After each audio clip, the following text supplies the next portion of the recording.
Hello class, welcome to another video of the chapter How do organism reproduce.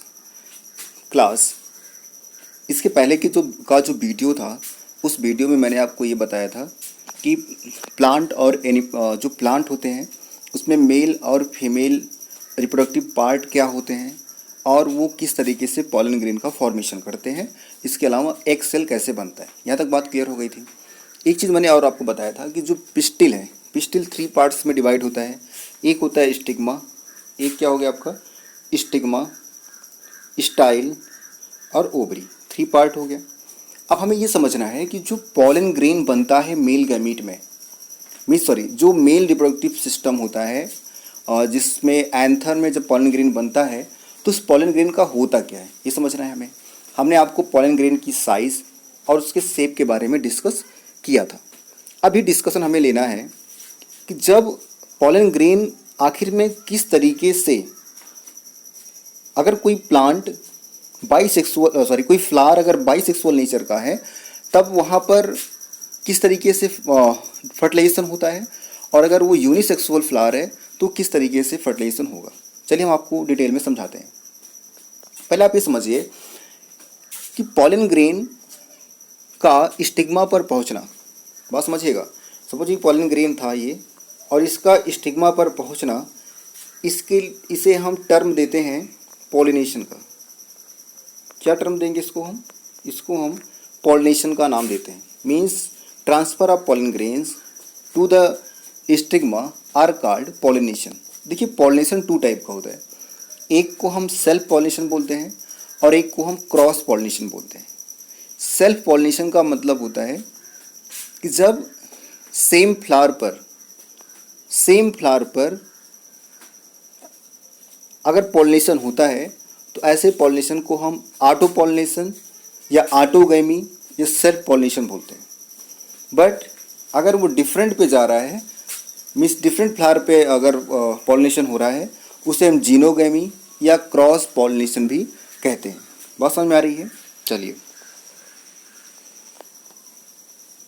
अब समझना है कि इसके बाद होता है क्या है। आपने समझा कि ठीक है सर, पॉलन ग्रेन स्टिग्मा पर पहुंच गया, उसके बाद क्या होगा। स्टिग्मा से आप यहाँ पर देख रहे हैं एक लाइन जैसी गई हुई है, इसे हम स्टिग्मा बोलते हैं, इसे हम स्टाइल बोलते हैं। क्या बोलते हैं? स्टाइल। तो स्टिग्मा पर जब पॉलन ग्रेन पहुँचता है तो पॉलन ग्रेन एक पॉलन ट्यूब में बंद हो जाता है। सपोज ये पॉलन ग्रेन अगर स्टिग्मा पर होता तो क्या होता है, ये एक पॉलन ट्यूब में बंद हो जाता। और ये पॉलन ट्यूब जो होती है वो स्टाइल से होते हुए कहाँ पहुँच जाएगी, ओव्यूल्स में पहुँचती है। कहाँ पहुँचती है? ओव्यूल्स में। और ओव्यूल्स में जब ये पहुँचती है तो ओव्यूल्स का स्ट्रक्चर कुछ इस तरीके का होता है।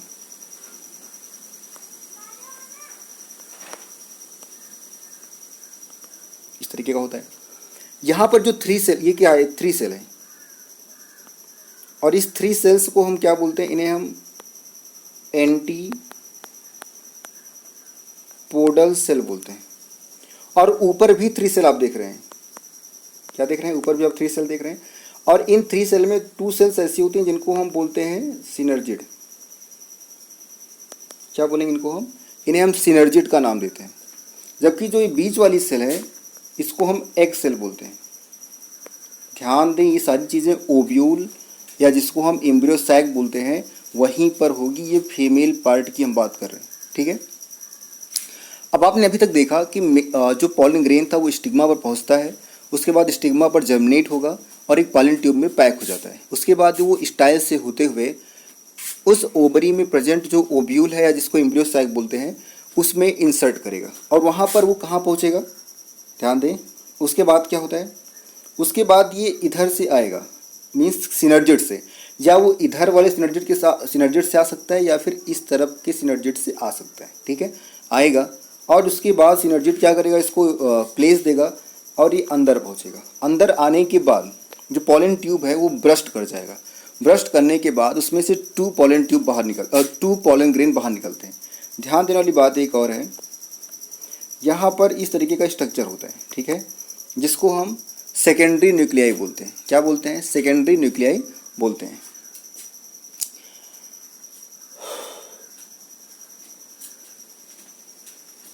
अब आगे समझिए ज़रा। यहाँ पर एक सेल हो गई जिसको सेकेंडरी सेल बोलते हैं, अब जरा देखिए, यहाँ पर जो पॉलन ट्यूब में 2 पॉलन ग्रेन था, एक पॉलन ग्रेन एक सेल के साथ मिलेगा, मीन्स एक सेल के साथ में एक पॉलन ग्रेन जुड़ गया। ओके, तो ये क्या बना लेगा, ये बना लेगा फर्टिलाइजेशन। क्या बन जाएगा, फर्टिलाइजेशन बन जाएगा। और जो दूसरा वाला पॉलन ग्रेन था वो जुड़ जाएगा आपके सेकेंडरी सेल के साथ जुड़ेगा, और सेकेंडरी सेल के साथ जुड़ करके वो क्या बना लेगा, वो बनाता है अल्टीमेट में इंडोस्पर्म बना लेता है। क्या बना लेता है, इंडोस्पर्म। ठीक है, अब आपने कहा कि सर ठीक है, इंडोस्पर्म एक बन गया, एक क्या बन गया, इंडोस्पर्म, और दूसरा क्या बन रहा है, फर्टिलाइजेशन। और फर्टिलाइजेशन होने के बाद क्या बन रहा है, जाइगोट। 2 चीज़ बन गया। देखिए एंडोस्पर्म अगर आप ध्यान दें तो इस फ्लावर में 2 टाइम मीन्स 2 बार फर्टिलाइजेशन हो रहा है। कैसे, एक बार हो रहा है जब एक गैमीट जाकर के मिल रहा है एक सेल के साथ, और दूसरी बार हो रहा है जब एक दूसरा वाला जो मेल गैमीट था वो किससे मिल रहा है, वो जाकर के फ्यूज हो रहा है सेकेंडरी न्यूक्लियस सेकेंडरी सेल के साथ फ्यूज हो रहा है। और सेकेंडरी न्यूक्लियस क्या बना लेता है, अल्टीमेट इंडोस्पर्म बना लेता है, और वो क्या बनाता है, जाइगोट बनाता है। यहाँ तक बात क्लियर है। अब क्या होगा, जाइगोट अपने आप को डेवलप करेगा, और जाइगोट को डेवलप करने के लिए नरिशमेंट चाहिए होता है। तो नरिशमेंट कौन देगा, इंडोस्पर्मस सेल जो होती है वो जाइगोट को नरिश करेगी, और जाइगोट बदल जाएगा एम्ब्रियो में। आफ्टर देन क्या होगा, जो ओवरी है, ओवरी जब राइपेंड हो जाएगी, जरा समझिए अल्टीमेट क्या होता है। अब ये क्या होगा, राइपेंड ओवरी ये क्या बना लेती है, ये बनाती है आपका फ्रूट। और दूसरा जो है राइपेंड, अब जो ओब्यूल है मेच्योर ओब्यूल हो जाएगा, इससे क्या बन जाता है, सीड। ठीक है, तो ये आपका इस तरीके से प्लांट रिप्रोडक्टिव सिस्टम कंप्लीट हो गया।